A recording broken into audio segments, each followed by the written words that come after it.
Before we get into this match preview, I want to talk about something far more important. This morning, we all woke up to the heartbreaking news about Diogo Jota passing away. And man, still trying to process it all. He had just gotten married few days ago, raised the Premier League trophy in May, won the Nations League. He had a lot to celebrate. Everything was going for him on and off the pitch. He had a wife and 3 kids. And as somebody that is a husband and a father, I'm devastated. Like, that's just awful. All of it gone, just like that. Reports say that he wasn't even speeding. He was just trying to pass somebody. Something that we all do every single day.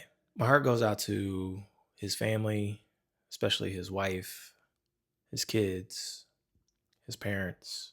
I can't even imagine that kind of pain. I know Liverpool fans and the players are feeling the same as well too. He's been a part of that club since 2020, and I just want to say this: this life is very unpredictable and very short. You need to cherish the people in your life every day. Tell the people that love you that you love them every day, whenever you can, because you just never know when you'll see them again. Hug your kids, call your parents, reach out to friends, because you never know. You just never know. Moments like this remind us that there are more important things in life than football, and you really need to appreciate what you have going for you, especially when it comes to family. Rest in peace, Diogo Jota.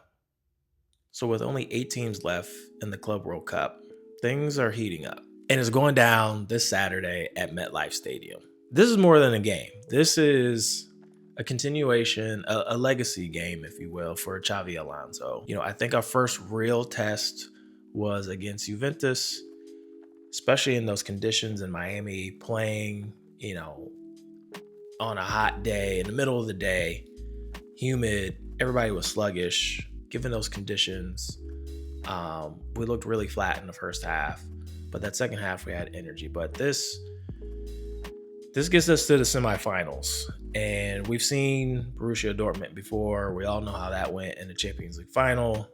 But again, the goal still remains the same. We're here to win this tournament, and we want to be the first team to lift this trophy.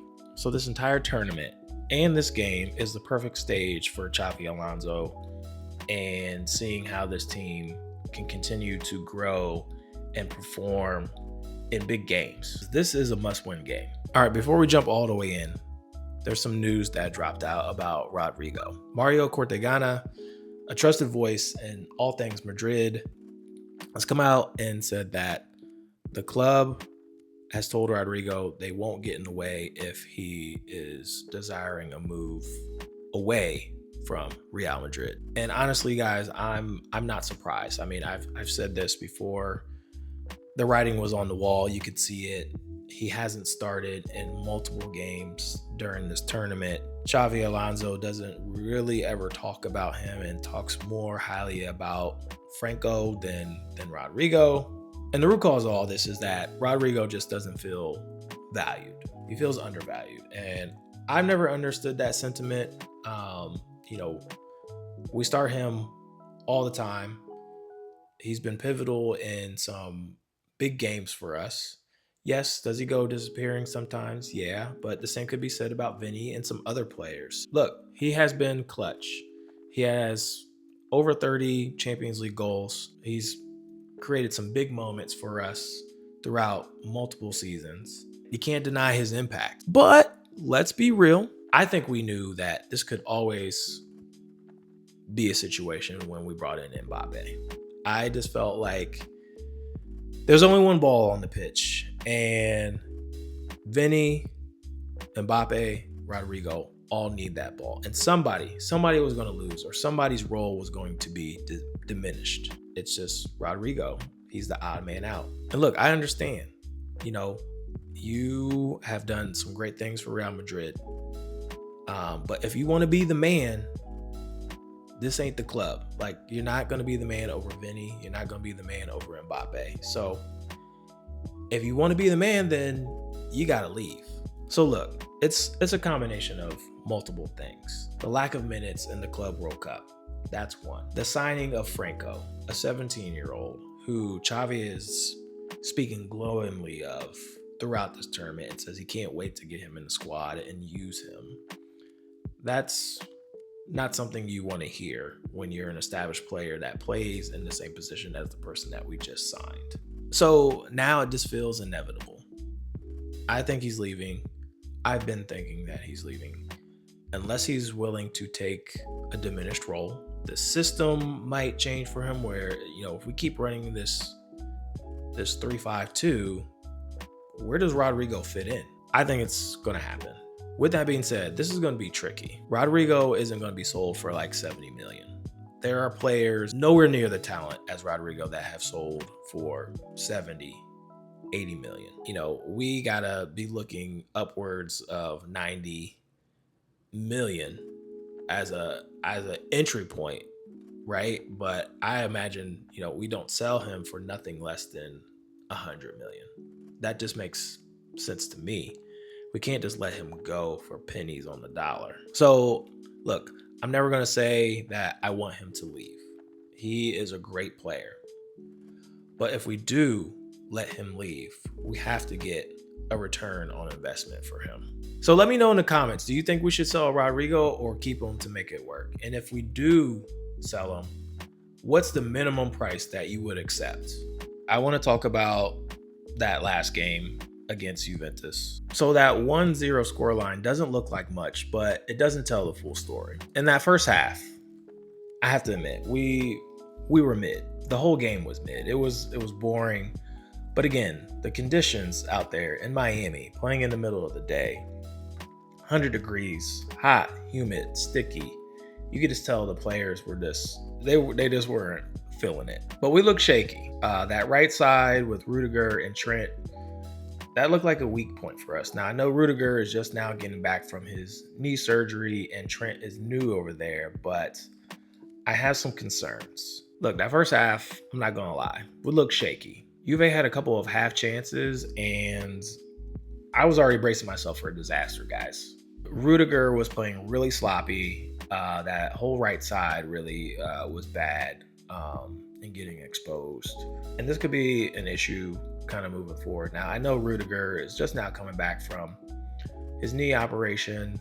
I'm sure he's not 100%, but he was making some mistakes. Trent, he's not the best defensive right back in the world. Juventus were trying to expose that side. But after the first half, we came out in the second half with completely different energy. I don't know what was said. Xavi must have turned on some music, gave a crazy halftime speech, but we came out and dominated. We controlled the tempo, we pinned them back. And if it wasn't for that Juventus goalkeeper, I'm going to butcher his name, Di Gregorio. If it wasn't for him, this game could have been easily 2-0, 3-0, maybe even 4-0. And I have to shout out Gonzalo García. I know I'm doing this every game, but look, he took his chance. He bagged the deciding goal, beautiful header. He pressed like crazy. He dropped deep. He did link up play. Like he is our true number 9 in the squad, and we don't need to go out and buy a number 9. He's playing like he wants to make Mbappé earn that spot. And then I want to shift over to Arda Güler. Xabi Alonso is already come in and turn this kid into a maestro. I mean, he has him playing the Cruz-esque quarterback role in our midfield. He is making everything happen. I have to applaud Xavi for seeing what Carlo wasn't able to see last season. And then let's talk about Trent. I know I said that our right side defensively looked a little shaky against Juventus, but he did have the assist that led to the deciding goal. Yes, he got dusted a couple times by the Juventus attack. Look, we didn't sign him to defend like prime Cafu. okay? We didn't do that. We signed him to spray passes all over the pitch, and that's exactly what he's been doing.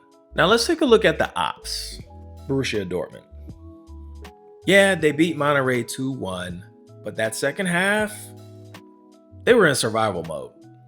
They nearly blew their lead against a Liga MX squad.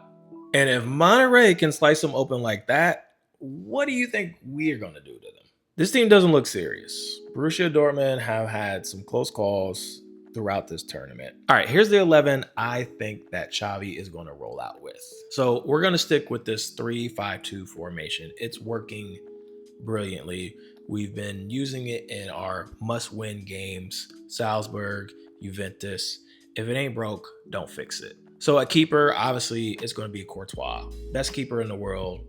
Leave him back there. And at this stage in the tournament, he has to start. And then our center backs, Rodrygo on the right, Tchouameni, Huijsen. They've been solid this whole tournament.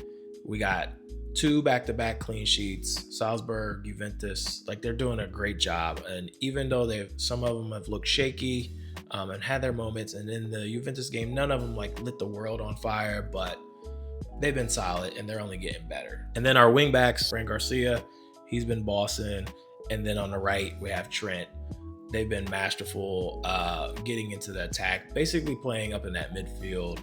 They've been doing an incredible work there. And I think Trent getting that assist will only improve his confidence because he's looked a bit timid in this tournament. I'm not going to lie, guys. He's looked a little bit timid. I would like to see him take advantage of one-on-one situations a little bit more, but I don't know if he's being told not to do that. Then the midfield, our midfield is going crazy, guys. I love what I'm seeing from Fede Valverde. This guy is a cyborg. You know, what was the guy from Terminator, the T-2000? Like, Fede Valverde is that. Like, he can just run for days. And now, in this system, Xavi has him playing higher up. In the Juventus game, he was getting some shots off. Fede was just battering that goalkeeper. And he almost scored a worldie with that bicycle kick. If he would have made that, oh my God. But I love seeing that. He's getting an attack and he's not having to bang shots out from 30, 40 yards. He's getting into the box or near it and putting shots on target. So it's just another weapon to our arsenal. And I already spoke of Arda Güler. Kid is performing phenomenally in this Cruz Modric role that Xavi is giving him. I love seeing it. I think he's enjoying it too. And then Jude, he has way more freedom. He ran a lot again in the Juventus game. I think that's just what he does. I hate saying that. Last season we really ran him into the ground, literally. This system in the midfield is just working out beautifully. And then up top, the strikers, Vinny on the left and Gonzalo Garcia. Yeah, I'm keeping Mbappé on the bench. And it's not because he's not world class, because he is. But look, he's not 100%. He's just recovering from a crazy stomach bug. Reports are that he's lost some weight. There's just no way that he's ready. And he hasn't been playing in these conditions like the other players. Now, he's been training, but he hasn't been playing. Game speed versus practice speed is way different, guys. So let him come off the bench and terrorize some tired legs. And really, all I really need to say is Gonzalo is in form. Like, there is absolutely no reason to take him out of the starting 11. Again, 3 goals in 4 games and an assist. The kid is cooking. Why would you take that out? Like, keep building this kid's confidence. Everybody knows that he's not better than Mbappé. This could be good for morale, and it just rewards his form. So for me, Gonzalo Garcia is starting in this match. So this is it, guys. Once we get past Dortmund, and yes, we will get past them, we're either going to face PSG or Bayern Munich. And look, at this point, I'm not afraid of either one of them. But Dortmund don't want this smoke. Look, I just don't think Dortmund are really a good team. They have quality. The teams that they faced, they just didn't match up well. And the last time we faced them, we embarrassed them on a global stage. And that was before Xabi Alonso arrived. That was when we were playing with vibes and just pure talent, individual ball, and we still smoked them out. So that's my match preview. I really don't think there's much to it. I'm not super worried about Dortmund. Like I said, they were in survival mode against Monterrey, but I love what I'm seeing with this Xavi ball. I think we're gonna cook. I think we can easily put up 3 goals against this team, but I expect to win no matter what. All right, I want to know what you guys think. Drop your score predictions in the comments. Let me know, who would you start, Mbappe or Gonzalo Garcia? All right, guys, that's it. That's my match preview. A little bit of transfer news about Rodrygo. At the end of the day, I think we're gonna kind of coast through Dortmund. I just don't think they have enough. I think Juventus was and will be a tougher challenge than Dortmund at this stage of the tournament. I was not convinced by Dortmund's win against Monterrey. It was survival mode in that second half, guys. Like, it was looking, if Sergio Ramos, we almost got another Sergio Ramos header in the final minutes, inches away. So I just don't think